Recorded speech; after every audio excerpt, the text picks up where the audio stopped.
100 വയസ്സുള്ള മനുഷ്യരുണ്ടോ? ഉണ്ട്. ഈ അടുത്ത കാലത്തായിട്ട് 100, 105, 110 ആൾക്കാരെ ധാരാളം കണ്ടു.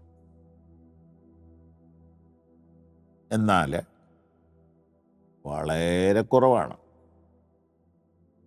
1,00,000 കാണുള്ളതെന്ന് എനിക്ക് തോന്നുന്നു. ഇച്ചിരിയുടെ കൂടുതലുണ്ടായിരിക്കട്ടെ, ആയുസ് വർദ്ധിക്കട്ടെ. എത്ര വയസ്സ് വരെ ജീവിച്ചു എന്നതിനേക്കാൾ പ്രധാനം എങ്ങനെ ജീവിച്ചു എന്നുള്ളതല്ലേ? അതെ. അപ്പം അതുകൊണ്ട് വയസ്സ് കൂടാനല്ല പ്രാർത്ഥിക്കേണ്ടത്. കിട്ടുന്ന ആയുസ് നന്നായിട്ട് ദൈവഭയത്തോടെ ജീവിക്കാനുള്ള കൃപയ്ക്ക് വേണ്ടിയാണ് പ്രാർത്ഥിക്കേണ്ടത്. ഒരു വാക്യം എനിക്ക് സന്തോഷമായിട്ട് തോന്നിയത് വായിക്കട്ടെ. സഭാപ്രസംഗിയുടെ പുസ്തകം 8-ാം അധ്യായം, അതിൻ്റെ 12-ാമത്തെ വാക്യം. പാപി 100 പ്രാവശ്യം ദോഷം ചെയ്യുകയും ദീർഘായുസോടെ ഇരിക്കുകയും ചെയ്യുന്നുണ്ടെങ്കിലും ദൈവത്തെ ഭയപ്പെടുന്ന ഭക്തന്മാർക്ക് നന്മ വരുമെന്ന് ഞാൻ നിശ്ചയമായി അറിയുന്നു. ഒന്നുകൂടെ വായിക്കട്ടെ.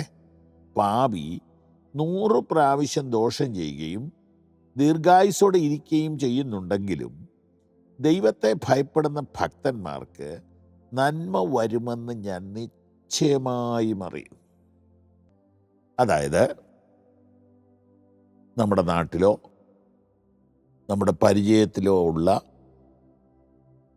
ആളുകൾക്ക് ദോഷം വരണമെന്ന് നമ്മൾ ആരും ആഗ്രഹിക്കുന്നില്ല. നല്ലത് വരണമെന്ന് ആഗ്രഹിക്കുന്നു. പക്ഷേ ആവർത്തിച്ച് അവർ ദോഷം ചെയ്യുക, ഉപദ്രവിക്കുക, ചതിക്കുക, പരിഹസിക്കുക, അവർക്ക് വലിയ കുഴപ്പമൊന്നുമില്ലാതെ ഇങ്ങനെ ജീവിക്കുക. ആസാഫ് എന്ന് പറയുന്ന ഒരു ഭക്തൻ ഇങ്ങനെ ഒരു കാഴ്ച കണ്ട് വിഷമിച്ചായിരുന്നു. ദുഷ്ടന്മാരുടെ സൗഖ്യം കണ്ടിട്ട് എനിക്ക് അഹങ്കാരികളോട് അസൂയ തോന്നി, അവർക്ക് വേദന ഒട്ടുമില്ലല്ലോ, അങ്ങനെ പറയുന്നുണ്ട് ഒരു സങ്കീർത്തനത്തിൽ, 73-ാം സങ്കീർത്തനത്തിൽ. ഇവിടെ നമ്മൾ വായിച്ചത്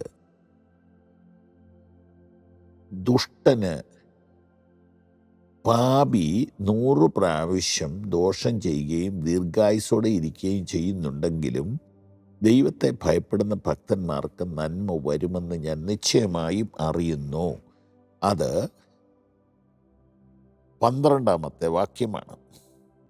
100 കുറ്റം ചെയ്ത ദുഷ്ടർ ദീർഘകാലം ജീവിച്ചിരിക്കുമെങ്കിലും ദൈവസന്നിധിയിൽ ഭക്തിപൂർവം ദൈവത്തെ ഭയപ്പെടുന്ന മനുഷ്യർ അവരിലും ശ്രേഷ്ഠന്മാരായി തീരുമെന്ന് എനിക്കറിയാം.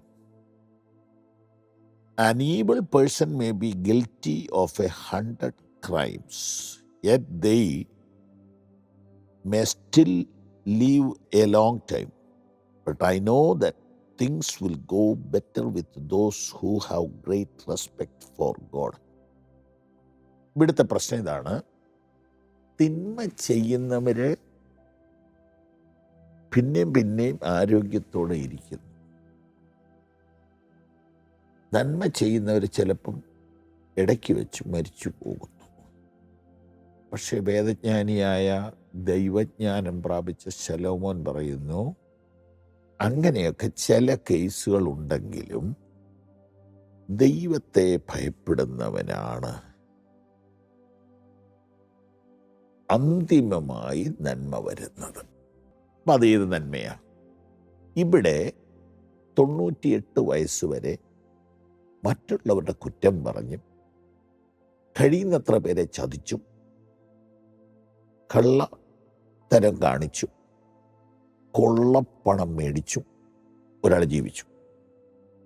എന്നാൽ 60 വർഷം ഒരാൾ നീതിയോടെ ജീവിച്ചു. നിങ്ങൾ പറയുന്നു ഈ 60 വർഷം ജീവിച്ചതാണ് നല്ലതെന്ന്. അതെങ്ങനെ ശരിയാവും? പറയാം. ഈ ജീവിതം കൊണ്ട്, ശവക്കുഴി കൊണ്ട് ഇത് തീരുന്നില്ല എന്നുള്ളതാണ് അതിൻ്റെ ധ്വനി. അതാണ്. 100-200 കൊല്ലം പാപം ചെയ്ത് ജീവിച്ചിട്ട് ഒന്നും പറ്റിയില്ലെന്ന് നമുക്ക് തോന്നും. പക്ഷേ അവൻ പോണത് നിത്യ നരകത്തിലേക്കാണ് എന്നുള്ളത് ഉറപ്പാണ്. അതുകൊണ്ട് കുറച്ചു കാലമേ ജീവിച്ചുള്ളെങ്കിലും ദൈവഭയത്തിൽ ജീവിക്കുക. അതിന് ദൈവം നിങ്ങളെ സഹായിക്കട്ടെ. ആമേൻ.